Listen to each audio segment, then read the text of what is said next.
Je soutiens Olivier. Il est coproducteur du concept. On t'écoute maintenant, Guillaume. Non, alors, juste les gars, vous me dites oui parmi tant d'autres.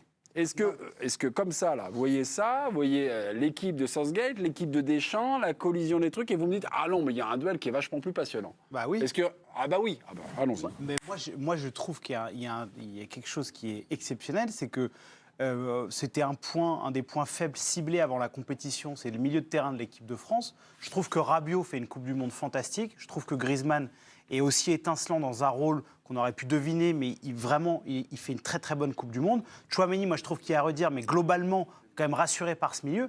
Et je trouve que la force numéro 1 de cette équipe d'Angleterre, c'est Jude Bellingham, Declan Rice. Là, il y a Jordan Henderson qui est là. Et ce qui m'intéresse le plus, c'est de savoir comment notre milieu à nous va se comporter face à, pour moi, ce qui est le meilleur milieu de terrain de la Coupe du Monde. Et là, je suis hyper curieux de savoir ça. C'est un 3-3, là. Là, vous me dites... Et parce que très souvent, dans le haut niveau, ça se joue là, en plus. Non, ça va se jouer sur les côtés, là. Parce que tu as les deux attaquants anglais. Foden qui vont et machin. sur... T'as Foden, et Saka.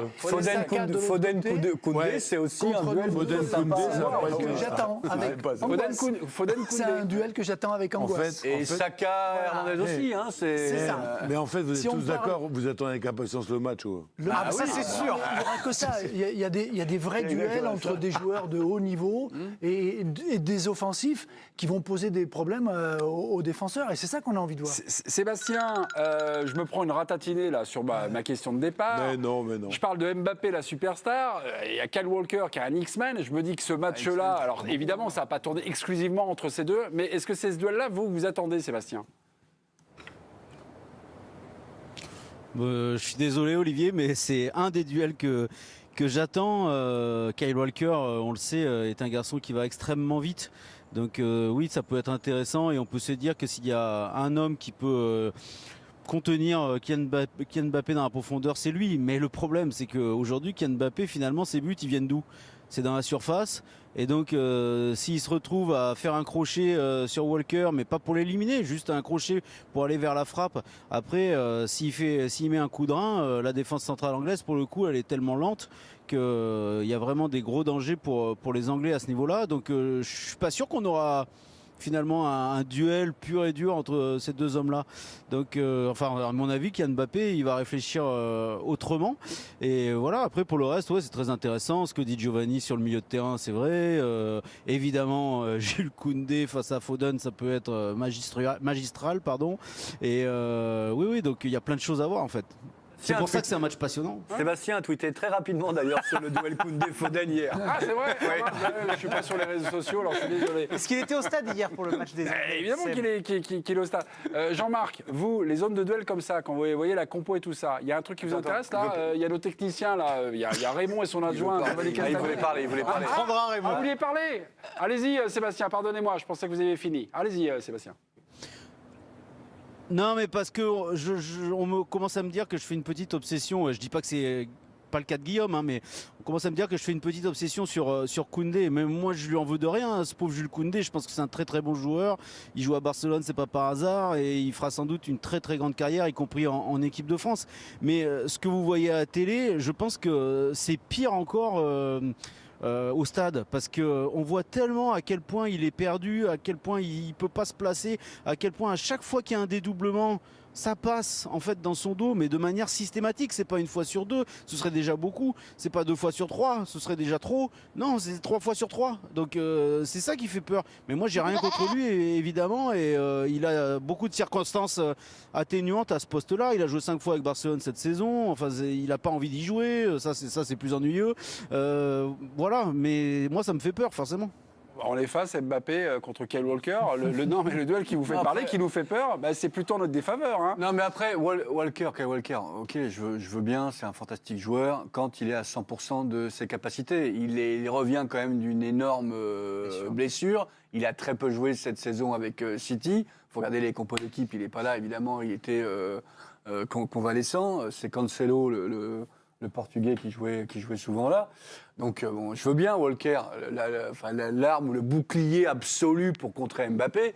Mais bon, voilà, il vient de lâcher ses béquilles quand même, Walker. Mais c'est surtout qu'à mon avis, Il y a aussi un homme qui va compter dans ce duel-là, ce sera Saka, parce que Saka, il a explosé au plus haut niveau, il était piston. Quand il était avec Arsenal, il l'a aussi fait avec l'équipe d'Angleterre. Saka joue juste devant Kyle Walker. Exactement, et c'est quelqu'un, pour le coup, c'est un ailier qui aime défendre, qui aussi est très rapide, qui est tonique. Donc je pense qu'ils vont aller beaucoup sur la prise à deux, ils vont essayer de l'empêcher d'exister, ça ne sera pas que Walker.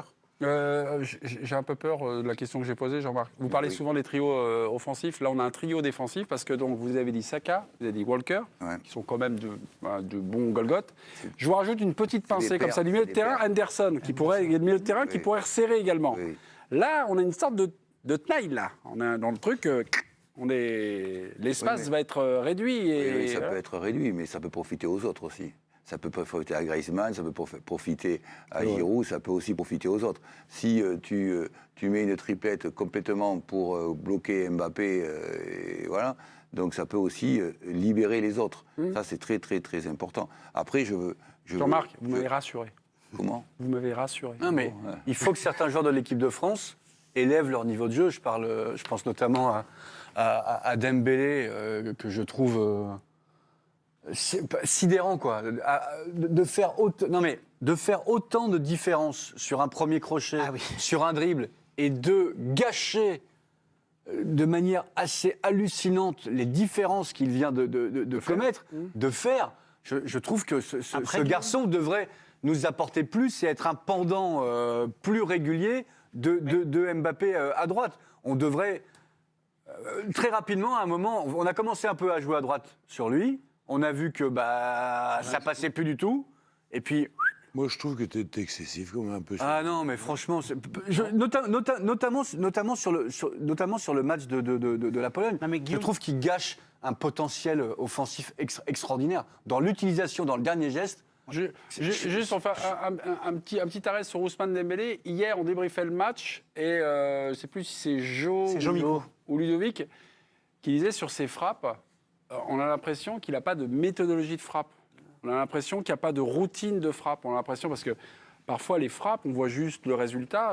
C'est des frappes qui sont ratées. Bertrand Latour, il lui arrive de mettre quelques buts extraordinaires. Oui, quelques. Avec des frappes de temps en temps. De temps en temps, mais là, en équipe de France, ces frappes sont mollassonnes. Ces frappes ne partent pas. Alors qu'à l'entraînement, Bertrand nous l'a rappelé, il y a 2 jours à l'entraînement, mais il mettait des frappes. Il y a sans doute un problème de confiance. En plus, vous vous souvenez de cette première interview qu'il réalise quand il est à Rennes, quand le journaliste lui demande t'es gaucher ou t'es droitier. Ah oui. Je sais pas. Non, mais après, là où je te trouve, effectivement, dans le dernier geste, il y a un déficit, mais même que ça soit dans la passe. Dans la passe. Mais là où je te trouve extrêmement sévère, c'est sur le côté pendant. Parce que ce qui me plaît énormément de cette équipe de France, c'est que je trouve qu'on a beaucoup plus de variété droite-gauche qu'on a pu le faire, par exemple, en 2018. Moins sur le dernier match. Où c'était systématique d'aller chercher Mbappé dans la profondeur. Moins sur le dernier. Dembélé fait quand même des différences et ça aide pour l'aération du jeu tricolore. Ouais. Moins sur le dernier match contre la Pologne. Ok. Oui, parce qu'il est moins allé dans la profondeur. Il a beaucoup défendu. À l'intérieur, il a défendu, il est venu à l'intérieur. Il a Dembélé. Alors qu'on lui demande un truc, c'est de partir dans la profondeur, éliminer. Il doit avoir un 26. pas un an de plus que Mbappé. Il a 24-25. 24-25. Parce qu'en général, les attaquants de très très haut niveau, il y a une très grosse progression quand ils arrivent à maturité. C'est-à-dire que, comme me le disaient certains anciens internationaux, Giresse, Platini me disait, tu construis ta carrière entre 21 et 27-28 ans. Et à 27-28 ans, tu es à maturité. Et c'est souvent le cas. On peut très bien apercevoir des gens comme Dembélé, de très très grande maturité à partir de 26-27 ans. Le contre-exemple, c'est Mbappé. Je suis un peu déçu par sa ligne de stats. Alors, c'est pas le foot, mais je suis déçu par sa ligne T'as de stats. raison. C'est ce qui lui manque, là. C'est dommage. Mes amis, dans quelques minutes, la suite de l'équipe du soir. Mbappé contre l'Angleterre. Donc, Kyle Walker, ça vous a pas forcément emballé. On D'accord, préfère très bien. rester sur France-Angleterre. Ok, France-Angleterre. Bah oui, c'est peut-être mieux parfois. C'est mieux. Et allez, dans quelques minutes, on fait le match. À tout de suite.